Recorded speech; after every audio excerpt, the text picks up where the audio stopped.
এ আর আমাকে কত সময় ধরে অপেক্ষা করাবে? থামো ভাই, প্রথমে যে আমার দোকান থেকে তোমাকে একটা বড় 15 কেজি ওজনের মাছ দেখাইলাম, সেই মাছটা কোথায় গেছে? সেইটা আমি কিভাবে বলবো? আমার সাথে ভিতরে চলো, আমি তোমাকে দেখাইতেছি।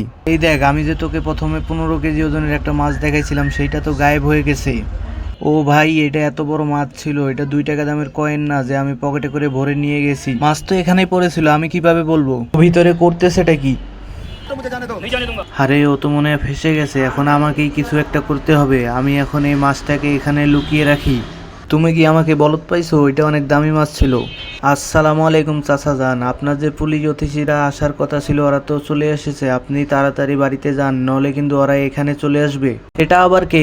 এটা আমার ভাতিজা। তুই এখানে দাঁড়া, আমি আসতেছি। এই থাম, তুই এর সাথে জড়িত তাই না? আরে কি বলতেছেন আপনি? আর দোকান থেকে 15 কেজি ওজনের একটা মাছ চুরি হয়ে গেছে। তুই আর তোর চাচা মিলে এই মাছটা চুরি করেছিস? তাই কি বলছেন ভাই সাহেব? আমি সহজ সরল একটা ছেলে, বাসায় ঘুমিয়ে আছিলাম। চাচি বললো চাচাকে ডেকে নিয়ে আসতে, তাই আসলাম। আবে থাম, দেখি তোর হাত সঙ্গে দেখি।